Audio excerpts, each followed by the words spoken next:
श्री साई राम। साई प्रेम वाणी के हमारे आज के प्रसारण में आप सबका हार्दिक स्वागत है। आज हम आप सबके लिए लेकर आए हैं सुमधुर कार्यक्रमों की मनमोहक कड़ी। आज के प्रसारण में आप दिव्य संदेश कार्यक्रम के अंतर्गत भगवान बाबा द्वारा लिखित महाग्रंथ भागवत वाहिनी का एक भाग एवं दिव्यानुभव प्रोग्राम के अंतर्गत एक कथा वार्ता सुनेंगे। हम आदर्श जीवन आनंद उपवन के अंतर्गत एक परिचर्चा भी सुनेंगे। तो चलिए कार्यक्रम का शुभारंभ करते हैं।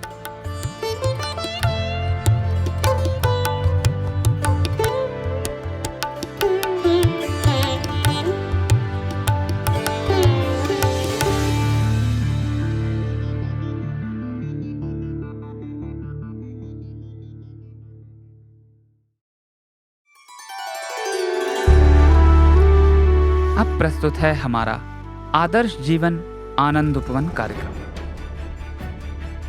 आज इसके अंतर्गत हम दो काल्पनिक किरदारों आनंद और अशोक के बीच आध्यात्मिकता क्यों विषय पर तैयार की गई परिचर्चा का दूसरा भाग सुनेंगे।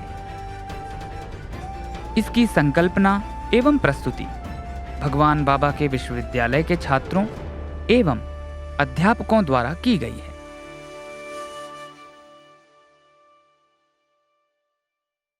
साई राम आनंद, हम दोनों आज फिर यहाँ उपस्थित हैं। तुम जानते हो भगवान क्या कहते हैं?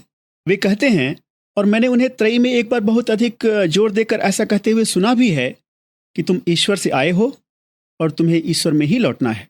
अशोक, तुम जानते हो क्या, मुझे वह घटना याद आ रही है। उस शाम को त्रयी में पूर्व निश्चित कार्यक्रमों के आयोजन के उपरांत स्वामी ने पूछा, जीवन का उद्देश्य क्या है? बहुत से उत्तर देने के लिए उत्सुक और व्याकुल लोगों ने अपने अपने हाथ ऊपर उठाए और अपनी अपनी समझ से स्वामी के उस प्रश्न का उत्तर देने की कोशिश करने लगे। स्वामी सारे समय मुस्कुराते हुए केवल अपना सिर हिलाते रहे। कुछ समय बाद जब सबने हार मानकर चुप्पी साध ली, तब स्वामी ने कहा, जीवन का उद्देश्य तुम जहां से आए हो उस तक लौटना है। तुम भगवान से आए हो और तुम्हें भगवान के पास ही लौट जाना है। मुझे समय से याद दिलाने के लिए तुम्हें धन्यवाद आनंद। मुझे विश्वास है कि हमारे श्रोतागण इस कहानी को पसंद करेंगे। चलो आदि शंकराचार्य की ओर वापस चलें। वो उस व्याकरण रटने वाले आदमी से क्या कह रहे थे? वे वास्तव में उससे यही कह रहे थे, अरे मूर्ख, यह व्याकरण भगवान तक पहुंचने में तुम्हारी सहायता कैसे करेगी? यह तो तुम्हें जन्म मरण के इस निरंतर चलते रहने वाले चक्र के गर्त में और भी गहराई से डुबा देगी। इसकी जगह पर अगर तुम हर समय भगवान का नाम जपो तो तुम अपने जीवन के अंतिम क्षणों में भी उन्हें याद कर सकोगे, और जब तुम ऐसा कर सकोगे तो प्रेम में ईश्वर तुम्हें अपना लेगा और तुम सदा सदा के लिए जन्म मरण के इस बंधन से मुक्त हो जाओगे। भज गोविंदम की कथा वास्तव में यही संदेश देती है। अशोक, यह सब कुछ तो वायु से भी तीव्र गति से हुआ। तुमने जो कुछ भी कहा उसे पचा सकने के लिए क्या तुम मुझे थोड़ा समय दोगे? देखो, पहली बात तो यह है कि हम केवल शरीर मात्र नहीं हैं। सही बात है। आगे यह कि आदमी वास्तव में देह, मन और आत्मा का समष्टि रूप है। तुम एकदम ठीक कह रहे हो। जब एक आदमी मृत्यु को प्राप्त हो जाता है तो यह स्थूल शरीर ही मरता है। मन और आत्मा के योग से बना सूक्ष्म शरीर नहीं।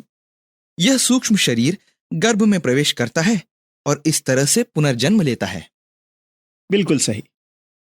और पुनर्जन्म के उपरांत व्यक्ति को जीवन की सारी यातनाओं का सामना इस शरीर के माध्यम से करना पड़ता है। इस यातना वाले भाग को भूलना मत। बिल्कुल सच अशोक, सच कहता हूं। पुनर्जन्म ऐसी चीज है जिससे हर कीमत पर बचना चाहिए। हाँ, पुनर्जन्म से बचना चाहिए। केवल जीवन की यातनाओं से बचने के लिए ही नहीं, बल्कि इससे कहीं अधिक इसलिए कि हर पुनर्जन्म भगवान तक वापस पहुंचने की गति में बाधा डालता है। अशोक, स्वामी ने गीता वाहिनी में इसके बारे में जो कुछ कहा है तुम्हें याद है क्या? भाई आनंद, मुझे ज्ञान के उस भंडार को पढ़े बहुत समय बीत गया। स्वामी ने हमारे और श्रोताओं की भलाई के लिए जो कुछ कहा है उसे अगर हम यहाँ याद करें तो कैसा रहेगा? जरूर, हम ऐसा ही करेंगे। भगवान कहते हैं, तुमने जन्म लिया है ताकि तुम्हें फिर जन्म न लेना पड़े, और जब तुम मृत्यु को प्राप्त हो तो ऐसे कि तुम्हें फिर न मरना पड़े। केवल स्वामी ही ऐसी आश्चर्यजनक चीजें कह सकते हैं आनंद। यह कितना सारगर्भित वाक्य है और स्वामी ने इसे कितनी सरलता से कहा है। अशोक, इस समय मैं तुमसे एक प्रश्न करना चाहूंगा। तुम जानते हो कि आज का आदमी बड़ा चतुर बुद्धि वाला है, फिर जिन चीजों की ओर स्वामी इशारा कर रहे हैं उन्हें वह कैसे नहीं जानता? आनंद, सच में तुमने बहुत महत्वपूर्ण और रोचक प्रश्न किया है। तुम्हारा कहना एकदम सही है। आधुनिक मानव बहुत ही तीक्ष्ण बुद्धि वाला है, और फिर भी वह स्वामी की सार गर्भित कथनों की ओर अपनी नजर नहीं घुमा पा रहा। वास्तव में यह चीज बहुत पहले ही कही जा चुकी है, जब स्वामी कृष्ण के रूप में आए थे। यह एकदम सच है, लेकिन इस निरूपित तटस्थता का एक कारण है आनंद। वह क्या है? इसे जानने के लिए हमें आदिमानव के समय तक पीछे मुड़कर देखना होगा। जैसा कि तुम जानते हो, सारी धरती पर निवास करने वाले आदि मानवों का हमारी तुलना में प्रकृति के साथ बहुत ही गहरा और निकट का संबंध था। यह सच है। उन्होंने अपने आप को आवरणों के घेरे में बंद नहीं कर रखा था। सच है, और यही कारण है कि हर प्रांत में रहने वाले आदिमानव धीरे धीरे स्वतंत्र रूप से इस निष्कर्ष पर पहुंचे कि एक ऐसी बड़ी महान शक्ति है जो सारे ब्रह्मांड को अपने नियंत्रण में रखती है, और इस अगोचर शक्ति को, जिसके अस्तित्व का बहुत कुछ आभास उन्हें हो सा गया था, उन्होंने ईश्वर कहकर पुकारा। हाँ, मुझे ध्यान आ रहा है। तुम जानते हो कि 1930 के आसपास गांधी जी ने संसार के नाम अपना आध्यात्मिक संदेश भेजा। इसका पहला वाक्य है, सचमुच एक वर्णनातीत आश्चर्यजनक शक्ति है जो सब कुछ को आच्छादित किए रहती है। मैं इसका आभास करता हूं, भले उसे देख नहीं सकता। गांधी जी ने अपने ईश्वर संबंधी विचारों को इस तरह से व्यक्त किया। यह एक महत्वपूर्ण उद्धरण है आनंद, और इसके लिए तुम्हें बहुत बहुत धन्यवाद। तुमने हमारा काम सरल बना दिया है। तुम देखते हो कि पुराने जमाने के लोग हमेशा अपनी नज़र आसपास की चीज़ों पर रखते हुए किसी भी तरह से अपना संबंध सृष्टि के साथ जोड़ने का प्रयास करते थे। उदाहरण के लिए हमारे पूर्वजों ने किया, और रेड इंडियंस ने भी ऐसा ही किया था। अब जब तुमने इसकी बात उठाई है, मैं देख सकता हूं कि वेद इस तरह के संबंधों से भरे पड़े हैं। सच में, गहनतम आध्यात्मिक स्तर पर भी। जो मैं कह रहा था, उस पर वापस आते हुए, उन दिनों परस्पर परिपूरक विचारधारा थी। मतलब ऐसा कुछ नहीं था कि कुछ चीजें आध्यात्मिक थीं और दूसरी लौकिक या सांसारिक। मेरा विश्वास है कि उन दिनों विज्ञान को आध्यात्म से अलग नहीं माना जाता था। तुम्हारा कहना बहुत सही है आनंद। गैलीलियो और न्यूटन के समय तक ऐसा ही था। यह वह समय था जब आधुनिक विज्ञान का जन्म हुआ था, और उसके बाद ही विज्ञान और आध्यात्म को अलग अलग माना जाने लगा। तनिक ठहरो, मैं सोचता हूं कि न्यूटन बहुत धार्मिक व्यक्ति था, और यदि यह मेरी गलतफहमी नहीं तो गैलीलियो ने भी ईश्वर को कभी नहीं नकारा। आनंद, तुम्हारा कहना बहुत सही है। न तो गैलीलियो और न ही न्यूटन ने विज्ञान का प्रयोग ईश्वर को नकारने के उद्देश्य से किया था। फिर भी जैसे जैसे शताब्दियां बीतती गईं, अधिकांश वैज्ञानिकों ने अपने अध्ययन का जो विषय चुना, उसका संबंध उलझन में डालने वाले बड़े बड़े प्रश्नों से था, और इसी तरह से इन लोगों ने विषयों पर तर्कशास्त्रीयता की पकड़ को शिथिल बना दिया। इसी को ध्यान में रखते हुए कि अधिकांश वैज्ञानिक पीएचडी की उपाधि पाने की कोशिश करते हैं, लेकिन वहां पीएचडी का मतलब फिलॉसफी या तर्क से ही होता है। यह तो बड़ी उल्टी बात हो गई। मुझे कहना ही होगा आनंद कि भले ही बहुत से वैज्ञानिकों ने अपने आप के अनीश्वरवादी होने का दावा तो किया था, लेकिन वास्तव में वे वैसे थे नहीं। इसका एक अच्छा उदाहरण आइंस्टाइन है। उसने शास्त्र विधि पर आधारित धर्म पर बहुत अधिक ध्यान तो नहीं दिया, लेकिन बदले में यह घोषणा अवश्य की कि वह बहुत अधिक धार्मिक प्रवृत्ति वाला व्यक्ति था। यह सुनने में कुछ अजीब सा लगता है। क्या तुम बता सकते हो कि वास्तव में आइंस्टीन का ऐसा कहने का मतलब क्या था? जरूर। आइंस्टाइन में उसे जानने की प्यास थी जो समय और अंतरिक्ष दोनों का अतिक्रमण करता है। इसीलिए उसने कहा, कोई ऐसी वस्तु जिसका मर्म न जाना जा सके, कि अस्तित्व का ज्ञान जो केवल अपने सर्वाधिक प्राचीन रूप में ही हमारे मस्तिष्क के लिए उपलब्ध है, यही ज्ञान और भावुकता है जो सच्ची धार्मिकता का सृजन करती है। इस अर्थ में मैं एक गहरी आध्यात्मिकता वाला व्यक्ति हूं। आइंस्टाइन के द्वारा प्रयुक्त शब्दों पर ध्यान दो आनंद। वह किसी ऐसी चीज की बात कर रहा था जिसे बहुत कोशिश करके भी मानव मस्तिष्क बहुत मुश्किल से ग्रहण कर सकता है। वैदिक ऋषि मुनि भी केवल इसी चीज की खोज में थे। उन्होंने कहा कि यह कुछ चीज वास्तव में मन और दोनों संसारों से भी परे है। तुम सच कह रहे हो। मैंने उस वैदिक श्लोक को उद्धरण के रूप में कई बार सुना है। ठीक है, तो मेरा कहने का मतलब यह है कि लगभग 50 साल पहले तक ईश्वर की सत्ता को सारे वैज्ञानिक अस्वीकार नहीं करते थे, लेकिन आजकल ईश्वर को नकारना एक फैशन सा हो गया है। स्वर्गीय अब्दुल सलाम के जैसे बहुत कम ही लोग यह कहने की हिम्मत रखते थे कि वे ईश्वर पर विश्वास करते थे। अब हमारी बात बड़ी दिलचस्प हो गई है। जनाब अब्दुल सलाम पाकिस्तान के रहने वाले नोबेल पुरस्कार विजेता थे। वे अवश्य ही विशिष्ट वर्ग के संपर्क में आए होंगे। क्या उन लोगों ने उनकी हंसी नहीं उड़ाई थी? वास्तव में सलाम से उनके खुदा के बारे में प्रश्न पूछे गए थे आनंद। कुछ ने उनसे कहा कि एक वैज्ञानिक होकर तुम कैसे कह सकते हो कि तुम ईश्वर में विश्वास करते हो? उन्होंने क्या जवाब दिया? उन्होंने ऐसा बेहतरीन जवाब दिया आनंद कि प्रश्नकर्ताओं के मुंह बंद हो गए। उन्होंने कहा, सुनो, इसमें कहीं कोई विरोध नहीं है। विज्ञान का संबंध बाह्य संसार से है और जबकि ईश्वर का संबंध समस्त आंतरिक संसार से। शाबाश। लेकिन क्या तुम जानते हो कि आजकल ईश्वर पर विश्वास करते हुए भी बहुत कम ही वैज्ञानिक ऐसे हैं जो सबके सामने ऐसा कह सकने का साहस रखते हैं कि वे ईश्वर पर विश्वास करते हैं।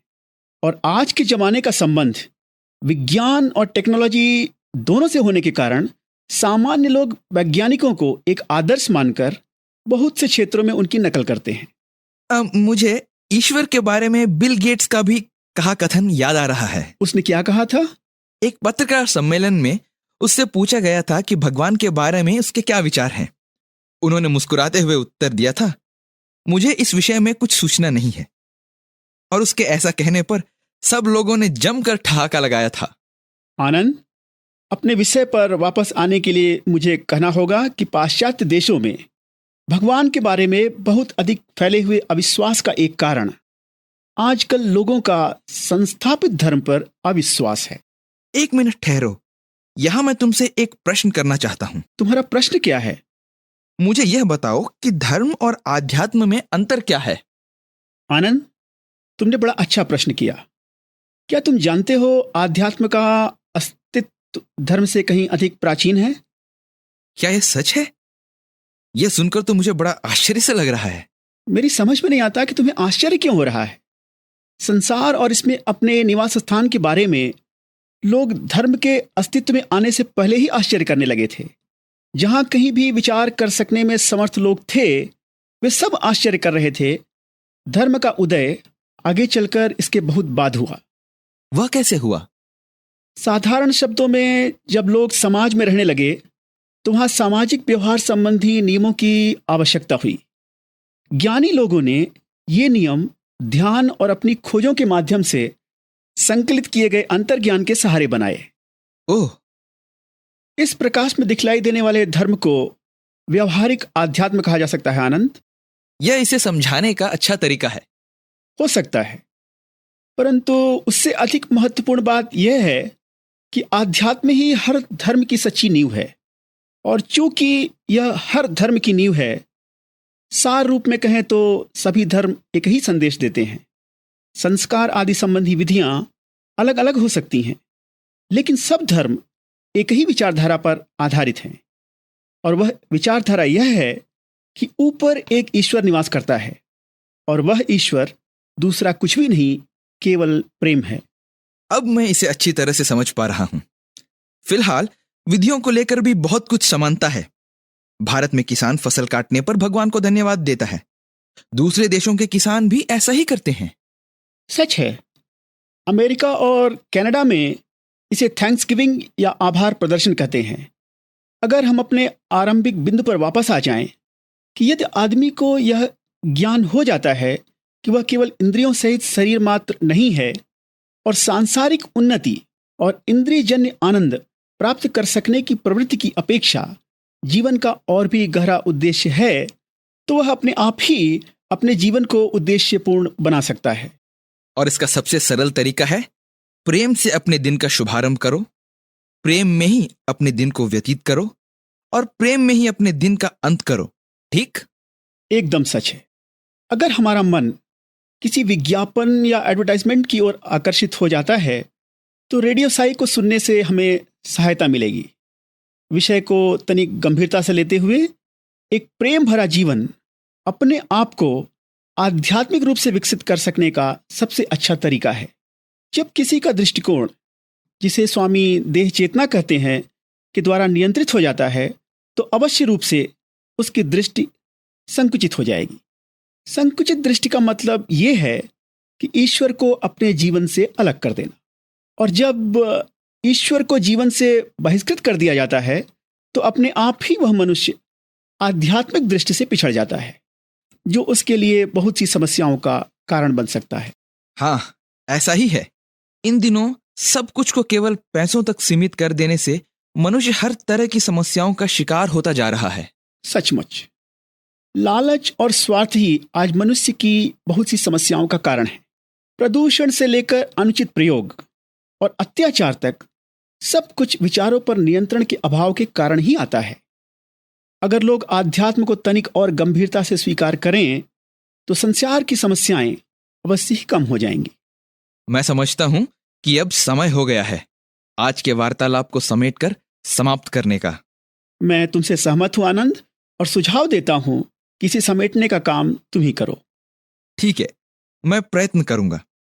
सबसे पहले तो मैं स्वामी को हमारा मार्गदर्शन करने के लिए धन्यवाद देना चाहूंगा। आनंद, मैं भी तुम्हारे साथ मिलकर स्वामी को अपना आभार व्यक्त करना चाहूंगा। वे ही हमेशा हमें माध्यम बनाकर बोलेंगे यदि हम उन्हें ऐसा करने का अवसर दें तो। प्रिय श्रोतागणों, हमारा मुख्य उद्देश्य यह है कि मनुष्य केवल रोटी के ही सहारे नहीं जीता, किंतु आजकल मनुष्य ने अपने जीवन के क्षितिज को घटाकर केवल सांसारिक गतिविधियों, जिनमें से हर एक का केंद्र केवल अहंकार, लालच और इंद्रिय पोषण मात्र है, तक सीमित कर लिया है। यह बहुत हानिकारक है, क्योंकि यदि कोई देह चेतना में निमग्न है तो उसे बार बार जन्म लेना होगा, और उसका मतलब हुआ कि उसे जीवन की यातनाओं का बारंबार सामना करना होगा। तो फिर कोई इस चक्रव्यूह से कैसे निकल सकता है? यही भज गोविंदम कहानी की सार्थकता सिद्ध होती है। प्रसंगवश स्वामी ने भी 20 अक्टूबर 1940 को जो पहला भजन गाया था, उसका सारा संबंध मुक्ति से ही है। संदेश वही था, ओ मानव, भगवान के चरणों में शरणागत हो जा और उनका गुणगान कर। तो इसका सार यह है कि जीवन के प्रमुख उद्देश्य को भुला मत दो।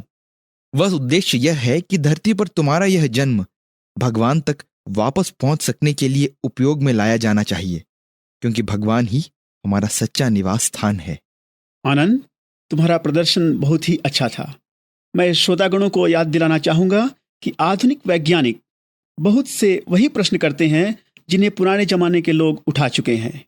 उदाहरण के लिए स्टीफन हॉकिंग, जाना माना भौतिक शास्त्री, अपनी सर्वाधिक लोकप्रिय पुस्तक a brief history of time में कहता है, हम अपने आप को इस भ्रमपूर्ण संसार में पाते हैं। हम अपने चारों ओर जो कुछ भी देखते हैं उसका अर्थ निकालना चाहते हैं और पूछते हैं, ब्रह्मांड का स्वभाव क्या है, इसमें हमारा स्थान क्या है, और हम और यह ब्रह्मांड कहाँ से आए हैं, यह जैसा है वैसा क्यों है। यह उद्धरण प्रकट करता है कि आधुनिक विज्ञान की सारी उपलब्धियों के उपरांत भी आधार प्रश्न ज्यों का त्यों रहा आता है। ऐसा इसलिए कि लोग इसका उत्तर जहां देखना चाहिए वहां देखने के लिए तैयार नहीं हैं, और वह स्थान है आध्यात्मिकता। तो श्रोतागणों, आज हमारे पास आपके लिए बस इतना ही है। हम आपके प्रश्नों और टिप्पणियों का स्वागत करते हैं और आप जानते हैं कि इसके लिए आपको कहाँ लिखना होगा। हमेशा की ही तरह इसके लिए पता है listener@radiosai.org। अपने प्रश्नों को जितना अधिक से अधिक कठिन हो सके बनाइए। यह हमें अपने अगले कार्यक्रम को और भी अधिक दिलचस्प बनाकर आपके सामने आने में हमारी सहायता करेगा। आप ऐसा न सोचिए कि आपको केवल सवाल ही करने हैं, आप अपने सुझाव भी दे सकते हैं। हो सकता है कि आप स्वामी की उद्धरणों को फिर से वापस सुनना चाहें। ऐसी किसी भी चीज का जिसका हमारी इस श्रृंखला से संबंध है, हम स्वागत करते हैं। जाते जाते आप जिस विषय पर भी चर्चा सुनना चाहते हो उसका सुझाव हमें दे सकते हैं। श्रोताओं, हमारा साथ देने के लिए आप सबको बहुत बहुत धन्यवाद। स्वामी का आशीर्वाद सदा आपके साथ रहे। जय साई राम। अभी आप सुन रहे थे हमारा कार्यक्रम आदर्श जीवन आनंद उपवन। आज आपने 2 काल्पनिक किरदारों आनंद और अशोक के बीच आध्यात्मिकता क्यों विषय पर तैयार की गई परिचर्चा का दूसरा भाग सुना। इसकी संकल्पना एवं प्रस्तुति भगवान बाबा के विश्वविद्यालय के छात्रों एवं अध्यापकों द्वारा की गई थी।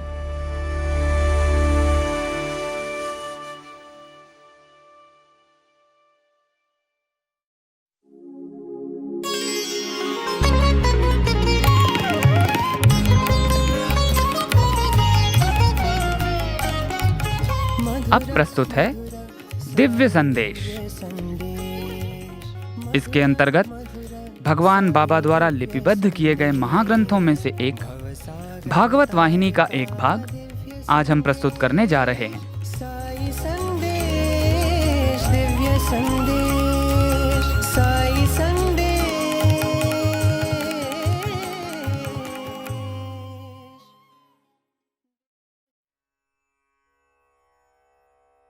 अध्याय 16। जब भी परीक्षित किसी स्थान पर जाते थे तो उस स्थान के शासक उनका अत्यंत उत्साह के साथ उचित ढंग से स्वागत करते थे। वे कहते थे कि वे उनकी निस्वार्थ सेवा करने को तैयार हैं, चाहे कैसा भी कार्य वह उनको करने को कहें। किंतु परीक्षित को किसी भी कार्य की आवश्यकता नहीं थी। वह केवल यही आशा रखते थे कि उनकी प्रजा में समृद्धि व सुख आदि रहे। उन्होंने ब्राह्मणों व महिलाओं की रक्षा करने व उन्हें हानियों से बचाने के प्रबंध को कहा। समस्त राज्य में ईश्वर की पूजा करने का जोर दिया।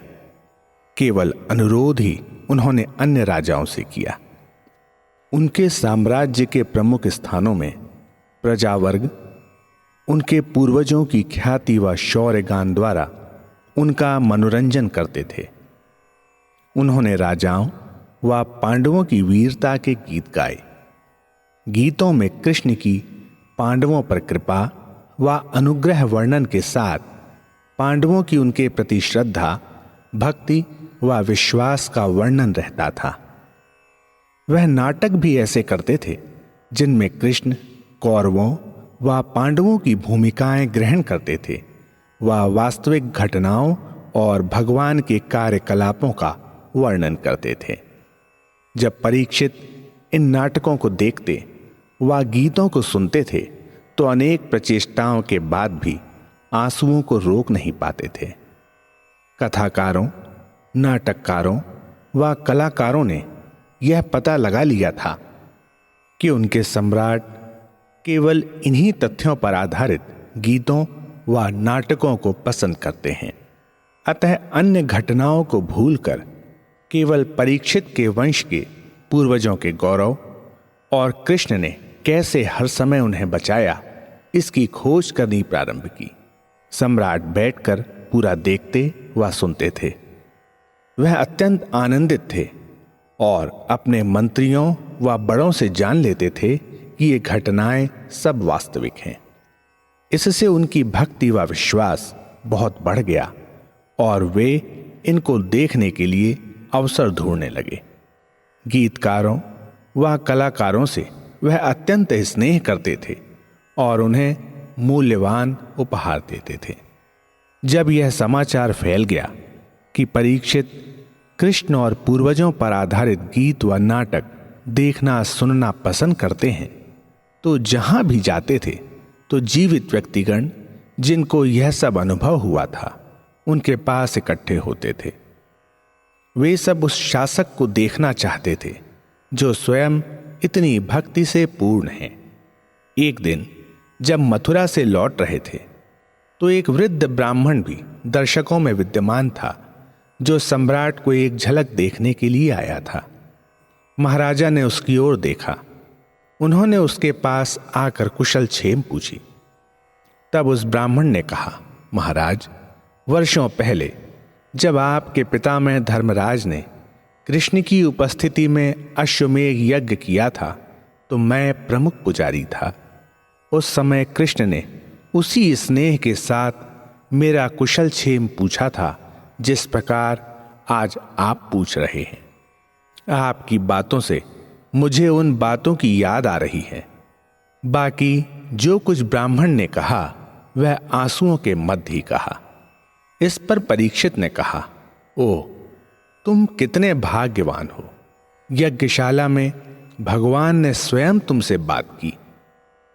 उन्होंने अपने दुशाले को उतार कर धरती पर बिछा दिया और ब्राह्मण से उस पर बैठने का अनुरोध किया और भगवान के साथ यज्ञशाला में और अन्यत्र स्थानों के अपने अनुभवों को कहने को कहा। वृद्ध व्यक्ति ने रोते हुए कहा, मेरा हृदय उस भूल के लिए विदीर्ण होता है जो मुझे उस दिन हुई थी। सम्राट ने पूछा, क्या भूल थी? यदि मुझे बताया जा सके तो मैं सुनना चाहता हूं। उन्होंने वृद्ध के हाथों को अपने हाथों में रखकर प्रार्थना की कि वह बात उनको बताई जाए। ब्राह्मण ने उत्तर दिया, उस दिन हम सब ने जो पुरोहित होने के पवित्र उद्देश्य से नियुक्त हुए थे, दिए हुए पवित्र वस्त्रों को धारण करके उस यज्ञ स्थान में प्रवेश किया। तब कृष्ण ने स्वर्ण वेदी पर बैठकर स्वर्ण थाल के सम्मुख स्वर्ण पात्र से पानी दिया। नहीं, अब इसके बाद मुझसे कहा नहीं जाएगा, मेरे पास शब्द नहीं है। वृद्ध व्यक्ति बहुत रोने और सिसकियां लेने लगा और कुछ कह नहीं पाया। घटना के इस विशेष स्थान पर जाकर रुक जाने से सम्राट का कौतूहल और अधिक बढ़ गया। उन्होंने फिर प्रार्थना की, गुरुजी, क्या हुआ मुझे बताइए। ब्राह्मण ने हृदय में धैर्य रखकर कहा, हे सम्राट, मैं क्या कहूं। हम सब ऋषियों को उस स्वर्ण थाल पर पैर रखने को कहा गया और भगवान ने हम सब के पैरों को पानी से धोया, अपने कंधे के वस्त्र से उसको पोंछा और हमारे पैरों के जल को पुनः अपने माथे पर छिड़का। मैं उस समय यज्ञाग्नि में प्रमुख था, अतः समस्त नियमों को वह मुझसे पूछते थे। अंतिम दिन में आशीर्वाद के स्वरूप समर्पण में शंख चक्र गदा आदि लिए हुए हम सबको वास्तविक रूप का दर्शन कराया और हम सबको सदा के लिए बंधन से मुक्त कर दिया। अब वह ईश्वर हमसे दूर है, पर आपको देखकर मुझे लग रहा है कि मानो सूर्य से तपी हुई मरुभूमि में इस गरीब को जो तृष्णा से मृतप्राय है, पानी की 2 बूंद मिल गई हैं। ब्राह्मण ने घटना का संपूर्ण विवरण दिया और धोती के किनारे में कुछ चावल बंधे हुए थे, उन्हें निकालकर उसने सम्राट के माथे पर मंगल सूचक छिड़के। परीक्षित ने आशीर्वाद स्वीकार किया और कहा, महानुभाव, मैं अवश्य ही भाग्यवान हूं। यद्यपि मैंने कृष्ण को साक्षात तो नहीं देखा है, पर मेरा सौभाग्य है कि मैंने उन चरणों को देखा जिन्होंने भगवान की पूजा की और जिनकी पूजा भगवान ने की। यह कहते हुए परीक्षित ब्राह्मण के पैरों पर गिर पड़े। उन्होंने मंत्रियों को बुलाया और आदेश दिया कि ब्राह्मण को पालकी में बैठाकर घर पहुंचाया जाए। उन्होंने उसे असंख्य मूल्यवान दान सामग्री भी दी।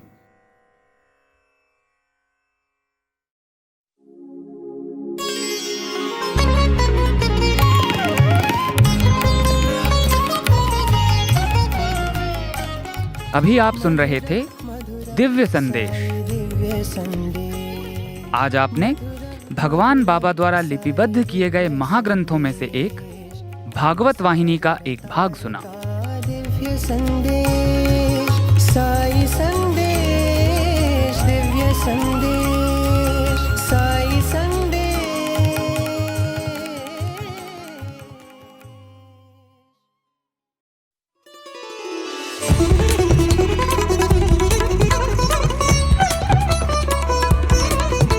आप सुन रहे हैं रेडियो साईं प्रशांति निलयम से हिंदी प्रसारण साईं प्रेम वाणी।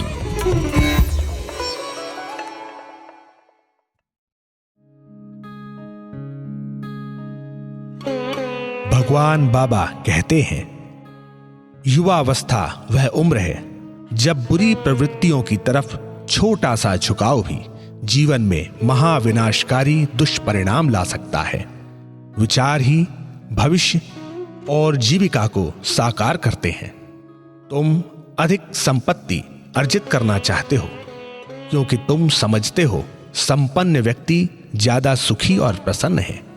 उनके पास खाने के लिए बहुत कुछ है लेकिन भूख का अभाव है। उनके पास दूसरों पर शासन करने की शक्ति है लेकिन वे स्वयं अनेक रोगों के अधीन हैं। उनके पास कई सेवक हो सकते हैं लेकिन उन्हें शांति नहीं है। इसलिए सद्गुणों और सच्चाई के धनी बनो। अच्छे कार्यों के प्रति शक्ति और समर्पण के धनी बनो। सर्वश्रेष्ठ चरित्र के धनी बनो। सत्य के प्रति दृढ़ निष्ठा, त्याग, प्रेम, निष्काम सेवा, ये सभी चरित्र के आवश्यक घटक हैं। अंतरात्मा की आवाज का अनुसरण करो, तब तुम कभी गलत नहीं होगे।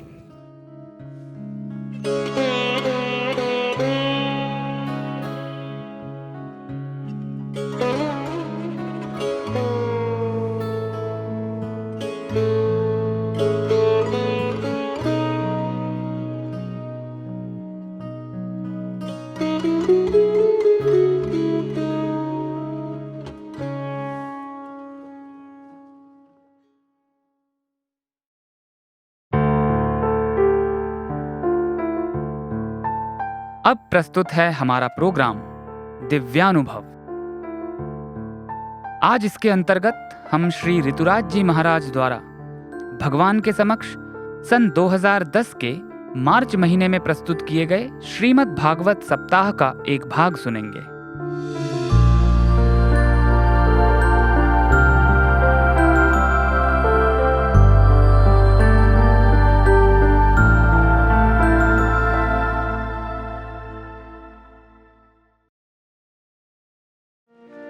आइए सज्जनों, माताओं, इस दिव्य रसवंती में प्रवेश के पूर्व भगवान नाम संकीर्तन करें। श्रीमन्नारायण नारायण नारायण, श्रीमन्नारायण नारायण नारायण, श्रीमन्नारायण नारायण नारायण, श्रीमन्नारायण नारायण नारायण, भजमन्नारायण नारायण नारायण, भजमन्नारायण नारायण नारायण, सत्यनारायण शिव नारायण, सत्यनारायण शिव नारायण, सत्यनारायण शिव नारायण, सत्यनारायण शिव नारायण, साईं नारायण नारायण नारायण, साईं नारायण नारायण नारायण, चित्रा के तीर पे परती नगरी, तीर पे पड़ती नगरी, परती नगरी, परती नगरी, परती नगरी, परती नगरी। श्री साईनाथ अवतारायण, श्री साईनाथ अवतारायण, सत्य साईनाथ अवतारायण, सत्य साईनाथ अवतारायण। भजमन नारायण नारायण नारायण, भजमन नारायण नारायण नारायण।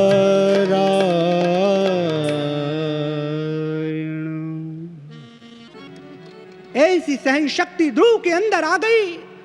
अब ध्रुव की सांस रुकी, जगत की सांस रुक गई, जगत की सांस रुक गई तो सब देवता एकत्रित होकर भगवान के चरणों में आए, प्रार्थना की, हे नारायण, हे जगदीश्वर, हे भगवान, हे पूर्ण पुरुषोत्तम, भगवान बाबा कृपा करिए और चलिए ध्रुव के पास। ये सांस क्यों रुक गई है? भगवान ने कहा मेरे भक्त की सांस रुक गई है, इसलिए सबकी सांस रुक गई है।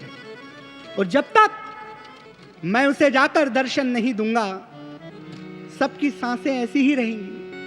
आहा, कि कानन कुंडल मोर पखा और सिर कंठ पे माल विराजती है, और मुरली कर में अधरा मुस्कानी तरंग महा छवि छा जाती है।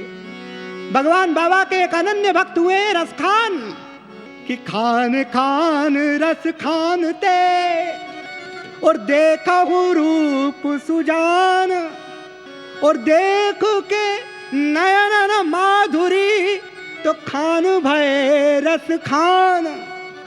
रस खान कह रहे हैं कि मैं तो खान में भी खान था, लेकिन भगवान बाबा की रूप माधुरी को जब से देखा तो वो खान भी रस की खान हो गया। ये उनकी ही तो कृपा है, और क्या है।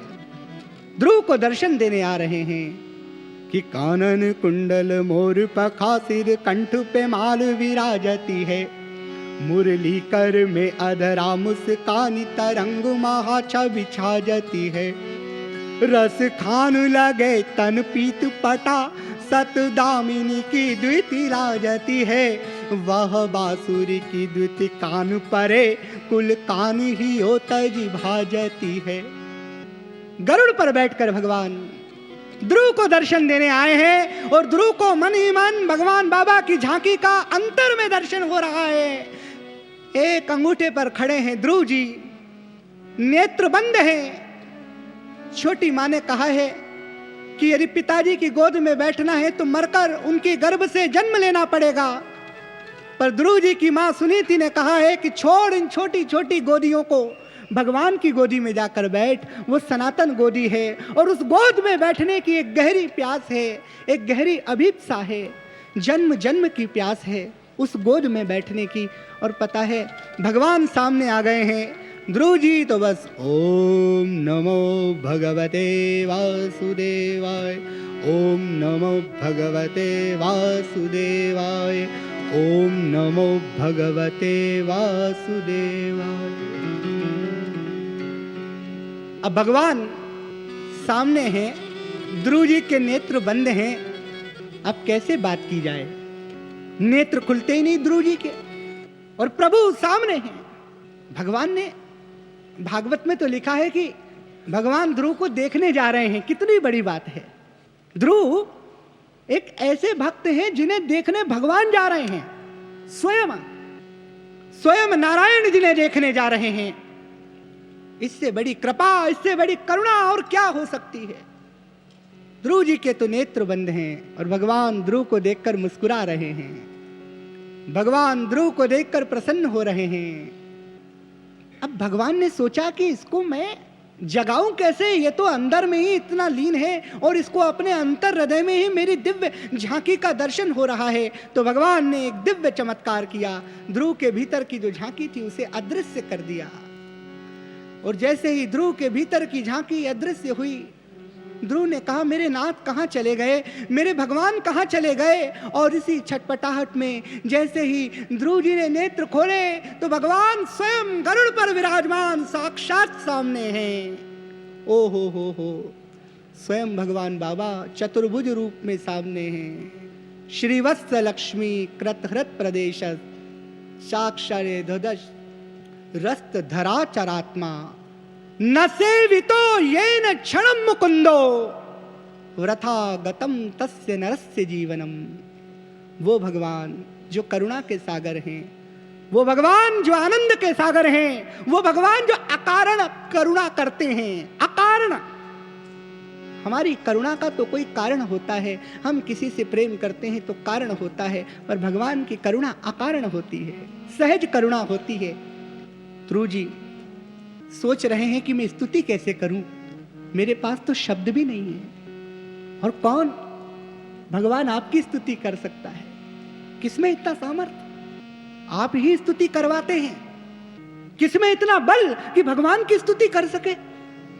ज्ञानदायिनी मां तो वही है ना, बुद्धिदायिनी मां तो वही है ना, भगवती सावित्री तो वही है ना, बुद्धि की अधिष्ठात्री और वाणी की अधिष्ठात्री भगवती सरस्वती तो वही है ना।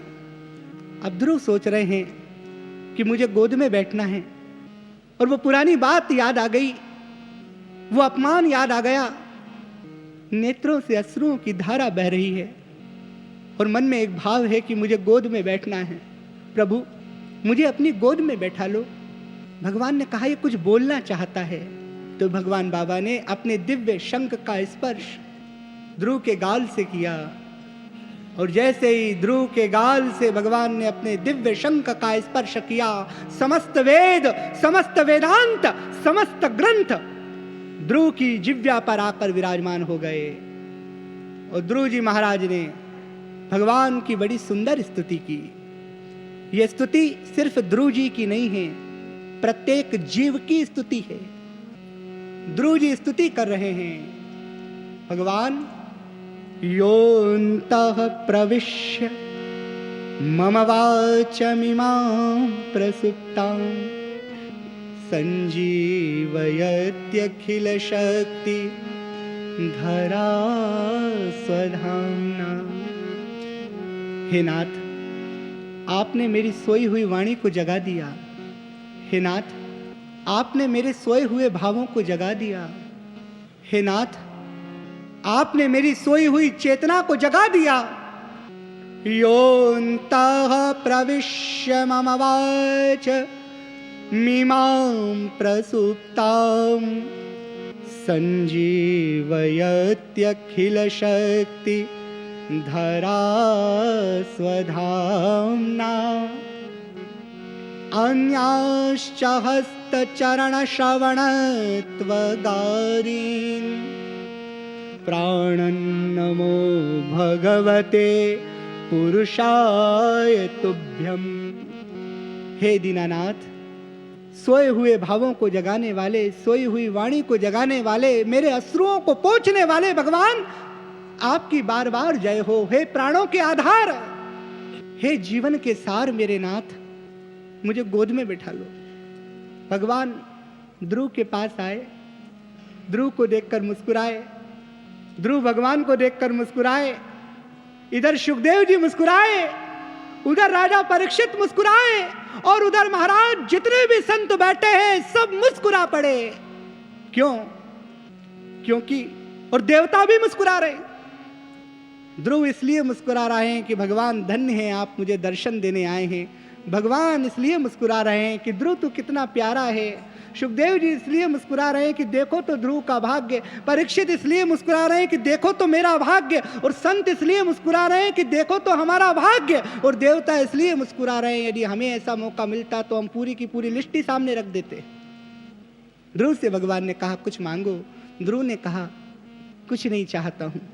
बोले नहीं नहीं कुछ मांगो। ध्रुव ने कहा मेरी एक ही मांग है, न ये चाहता हूं न वो चाहता हूं, जो तुम चाहते हो मैं वो चाहता हूं। न ये चाहता हूँ न वो चाहता हूँ जो तुम चाहते हो, मैं वो चाहता हूँ।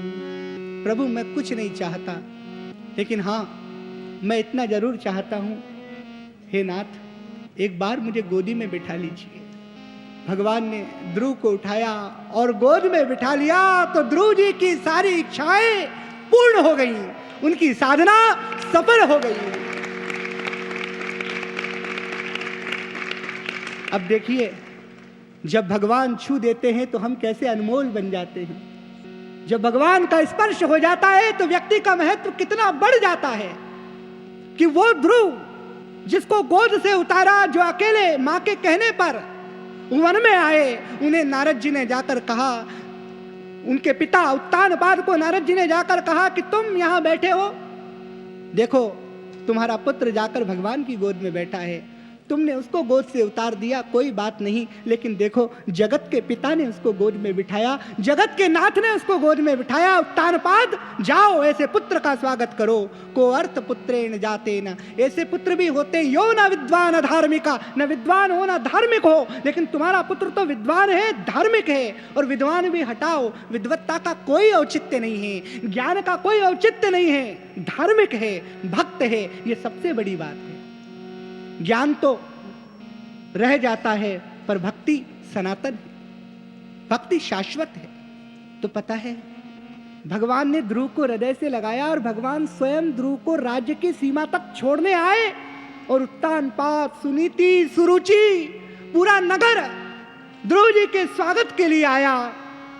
जिसे भगवान छू देते हैं वह अनमोल हो जाता है, जिसे भगवान छू देते हैं वो महान हो जाता है, जिसे भगवान का स्पर्श हो जाता है शताब्दियां भी उसे प्रणाम करती हैं। ध्रुव जी आए तो पिताजी ने सबसे पहले गोद में बिठाया।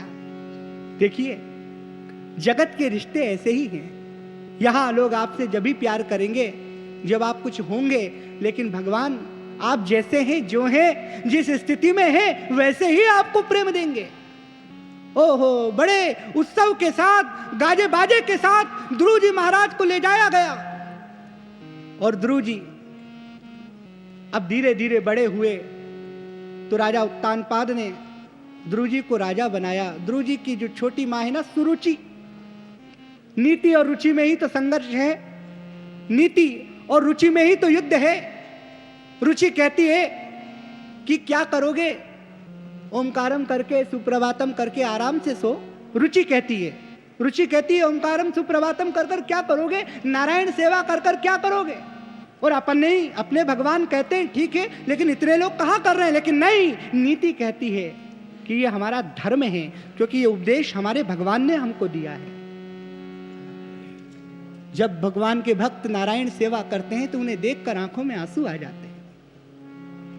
दान तो अनेक जगह देखे हैं, अन्न क्षेत्र तो कई होते हैं, पर वहां कैसे दिया जाता है, ऐसे। पर जब भगवान के भक्त जाते हैं उन वृद्धों की सेवा करने, उन रोगियों की सेवा करने, तो इतने प्यार से उनका स्पर्श करते हैं, मानो उन वृद्धों को लगता है जैसे हमारा कोई बेटा ही आ गया हो, हमारी कोई बेटी ही आ गई हो। साई राम करके हाथ पकड़ते हैं, पूछते हैं दादा कैसे हो, दादी कैसी हो। और पता है वो साई अन्नपूर्णा कलश है ना, वो कितने प्रेम से देते हैं। भगवान के भक्तों की सेवा में और अन्यान्य सेवा में अंतर है। अन्य लोग भी सेवा कर रहे हैं, लेकिन वे मनुष्य की सेवा कर रहे हैं। पर भगवान बाबा ने हम सब भक्तों को यह उपदेश दिया है कि तुम किसी दरिद्र की सेवा नहीं कर रहे हो, तुम तो नारायण की सेवा कर रहे हो। इसलिए ये नारायण सेवा है और यही भगवान की विशेषता है। केवट को जब दिया तो ऐसे दिया कि बराबरी के भाव से। ध्रुव राजा हो गए। उत्तम एक बार शिकार खेलने गए तो यक्षों का जो एक बहुत बड़ा वन था उसमें उत्तम पहुंच गए। अकारण व्यर्थ में यक्षों से युद्ध हुआ, उत्तम मारे गए। ध्रुव जी युद्ध करने गए तो मनु जी ने आकर कहा, बेटा तुम्हारा काम युद्ध करना नहीं है, तुम्हारा काम विवाद करना नहीं है, बेटा तुम्हारा कार्य है भगवान का तुमने शुभ दर्शन किया है, इसलिए युद्ध करना तुम्हारा कार्य नहीं है। फिर राजा परीक्षित ने सुखदेव जी से पूछ लिया, महाराज भगवान के दर्शन होने के बाद भी ध्रुव जी के अंदर के युद्ध की वृत्ति निवृत्त नहीं हुई? तो सुखदेव जी ने कहा, राजन भगवान का दर्शन तो हुआ है, पर अभी ध्रुव ने भगवान की महिमा का गान नहीं किया, अभी तक ध्रुव ने भगवान की महिमा का श्रवण नहीं किया, अभी तक ध्रुव ने भगवान की लीलाओं का श्रवण नहीं किया। दर्शन के साथ भगवान की लीलाओं का श्रवण करना भी अत्यंत आवश्यक है।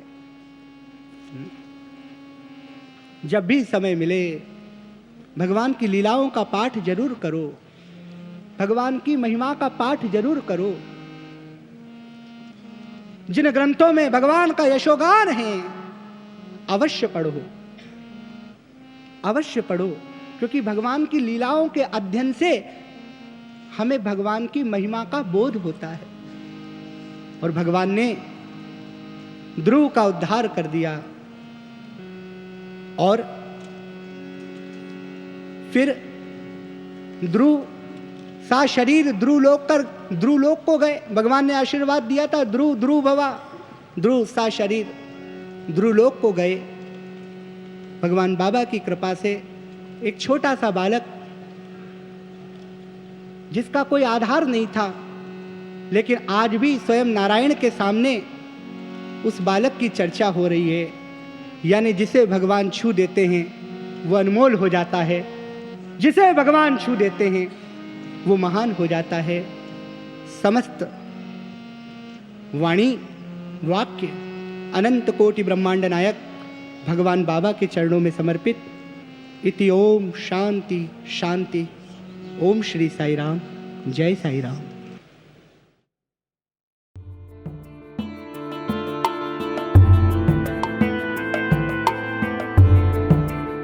अभी आप सुन रहे थे हमारा दिव्यानुभव प्रोग्राम। आज इसके अंतर्गत आपने श्री ऋतुराज जी महाराज द्वारा भगवान के समक्ष सन 2010 के मार्च के महीने में प्रस्तुत किए गए श्रीमद् भागवत सप्ताह का एक भाग सुना।